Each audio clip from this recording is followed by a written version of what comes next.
Hi, I'm Caitlin. This is Book Chats. Today's Top 5 Wednesday is Top 5 Books that take place in your region.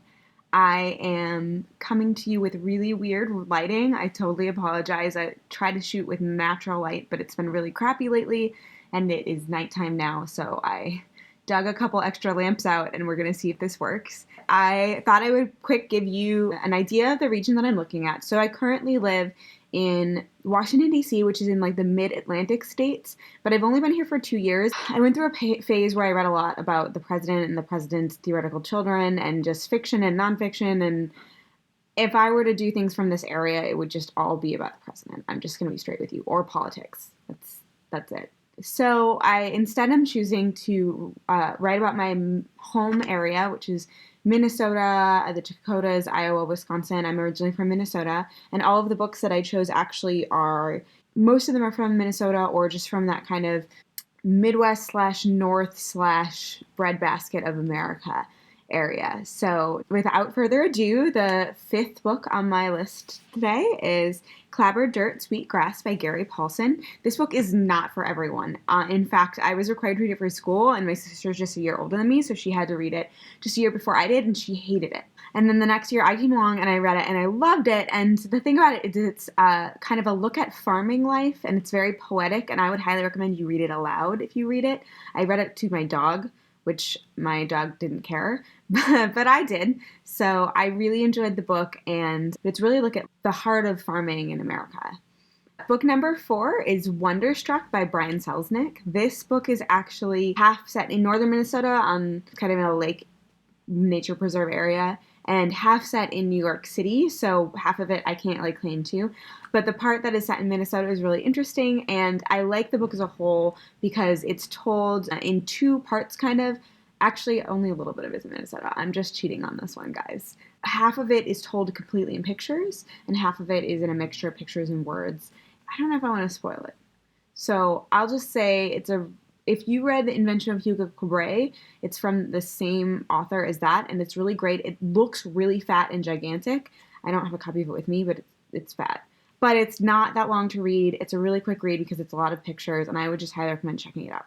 Number 3 on my list is a series that I've already mentioned somewhere else. And so, as per my little sister's request, I've tried to dig up a picture of how this book affected me in my childhood. That's right. I'm in there. Basically, it's an entire series. It's a Little House series. I was a huge fan of these books as a kid growing up. I just ate up any book that was kind of a frontier book, and these were my favorites, bar none. And my family, we went to several of Laura Ingalls' homesteads across the Midwest. I just love that you can still visit a lot of the places that are mentioned in them. So I definitely am a fan of these books, as shown by this photo. The second book in my Top 5 Wednesday is another series, although I technically haven't finished this series. It's the Betsy Tacy series by Maud Hart Lovelace. These are set in kind of southern Minnesota, and these are a huge part of my childhood.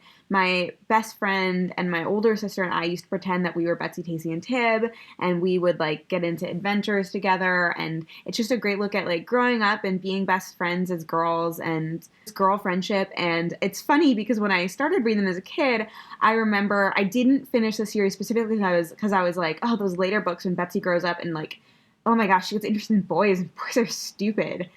Running theme of these videos / my life, guys. And so I was totally uninterested, and now I kind of want to pick those up and see what they're about, but I feel like I have to go back and reread the first ones as well. So these are kind of on my long to read list. In someday I will go back and reread, hopefully before I have my own theoretical future children, or I have a niece to read them to, or maybe I'll just force my nephew to listen. He's gonna be really active and not listen to me reading books. It's very sad. But yeah, my sister better up and have more kids so I can read them these books. And then I will be able to finish them and see what those grown-up Betsy books are that I didn't want to read as a kid because I thought that romance was boring. And then the number 1 book from my region, from kind of Minnesota, is another sort of cheat book, but I just had to put it on here. I sometimes think that we read books in school that are like legitimately critically acclaimed, but we read them in school because they're from Minnesota and we're super like proud of Minnesota. But this one, it is legitimately critically acclaimed. We did read it in school. Some of my friends have read it in school, some of them have not. I know that Lainey from Ginger Reads Lainey loves this book as well. So I know it has been talked about on YouTube, but I just had to say The Things They Carried by Tim O'Brien.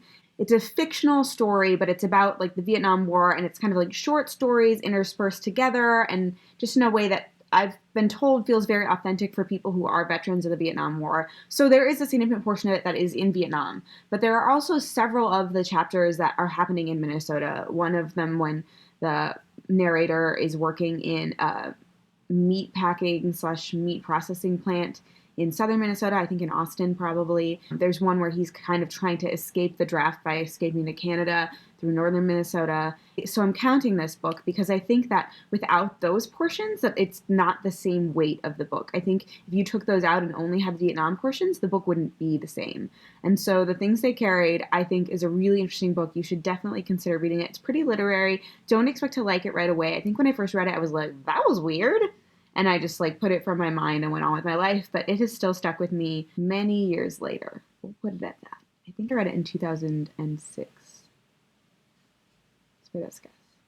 Anyway, so those are my top 5 books that take place in the Minnesota, Dakotas, Wisconsin, Iowa, Midwest / North / Grain Belt area, breadbasket. And I would love to hear what your top 5 are from your country, your region, or your area. I know that many of you live in just completely different places who are watching this, so I would just love to hear. And I would also like to hear, I know that when I was a kid, I chose to read books because they were set in my state or in my area. So did you do that, or do you do that still? So talk to you later. Bye. For this week's Top 5 Wednesday, it's Top 5 Futuristic Books.